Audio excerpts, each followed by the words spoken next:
Are you concerned that young Americans are growing up with little sense of privacy, especially electronic privacy, and the implications for privacy rights in the future from that?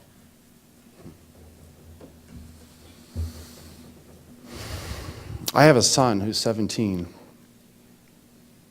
Extraordinary son. And we've had long conversations about what happened to me and what's happening in this country.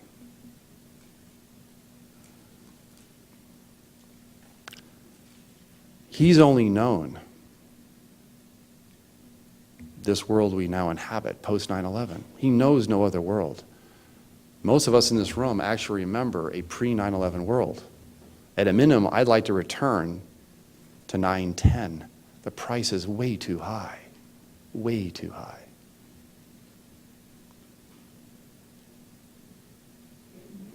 Our younger generation will inherit what we leave behind. They're the future leaders of tomorrow, today. What legacy will we have them take? What legacy will we leave behind? So one of the fundamental principles of who you are as a human being, which is enshrined in the Constitution, is in the Fourth Amendment, that you are secure. And as much, and I've talked to not just my son, but other young people and people I work with that are in their 20s and early 30s somethings. I've asked them point blank, where do you draw the line? One of them told me recently, I draw the line at the shades of my window. Anything that I do behind those shades is private. That includes the use of his cell phone.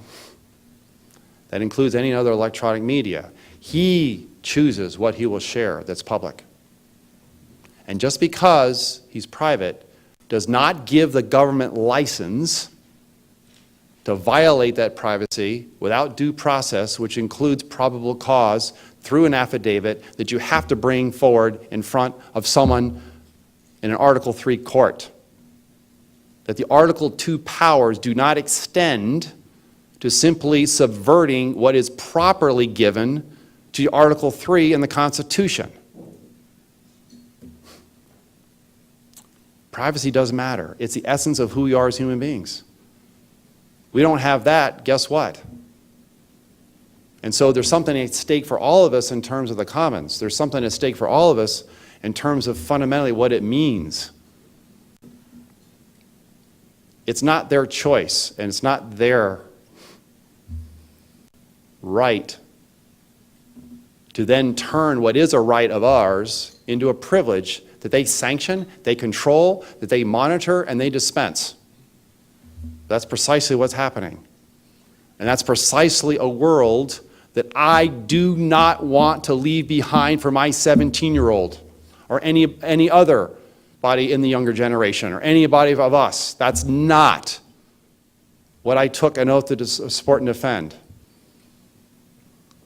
And I say that with about as strong a conviction as I can possibly use in terms of the language. It's that important. It really is that important to who we are. There's this idea that, and I've heard this internally, I heard this when I was at NSA. If you're doing something in private, then you might be up to no good. And we need to have access to that. Did you know there is a plan right now in the Obama administration to provide the intelligence community, which is a misnomer, by the way, the intelligence establishment, access to any and all financial records? Any and all.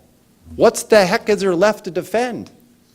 I mean, if you end up taking away the essence of everything there is about you because there might just be a 1% or a 0.01% chance that you're doing something wrong,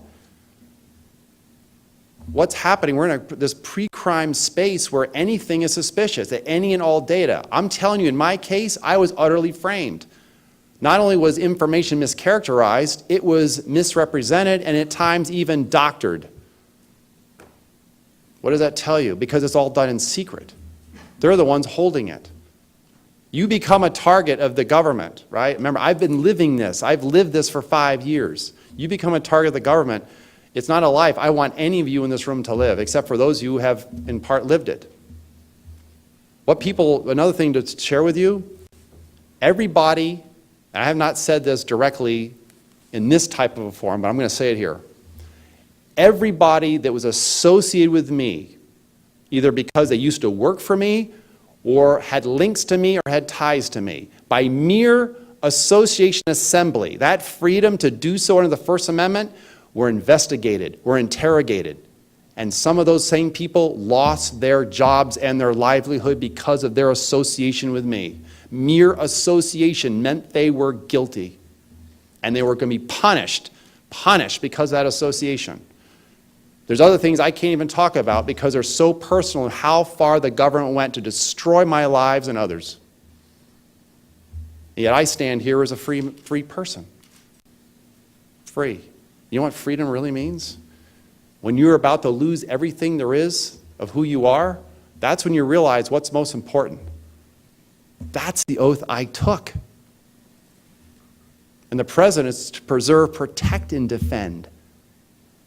There's a special oath he takes written in the Constitution. You don't use the color and cover of that to engage in secret law, and interpretation of the law, and withhold what you say is legal from Congress. Congress is the only body that actually gets to legislate, right? Yeah, the president gets to sign into law, and you have the Supreme Court. We forget the foundations of our own country. I have some people, Tom, Constitution is outmoded. You don't understand. We live in a very different era.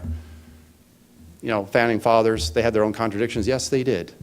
Civil War's built into that. I know, I understand all of that. I've heard all those arguments. I used to hear them when I went through SEER training. The very program that was reverse engineered became the torture program.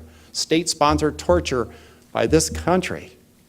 54 countries minimum have cooperated. What does that tell you about who we are? I was flat out told, Tom, we're different. We're never going to do this because we're Americans. We're Americans. Oh, okay, we're Americans.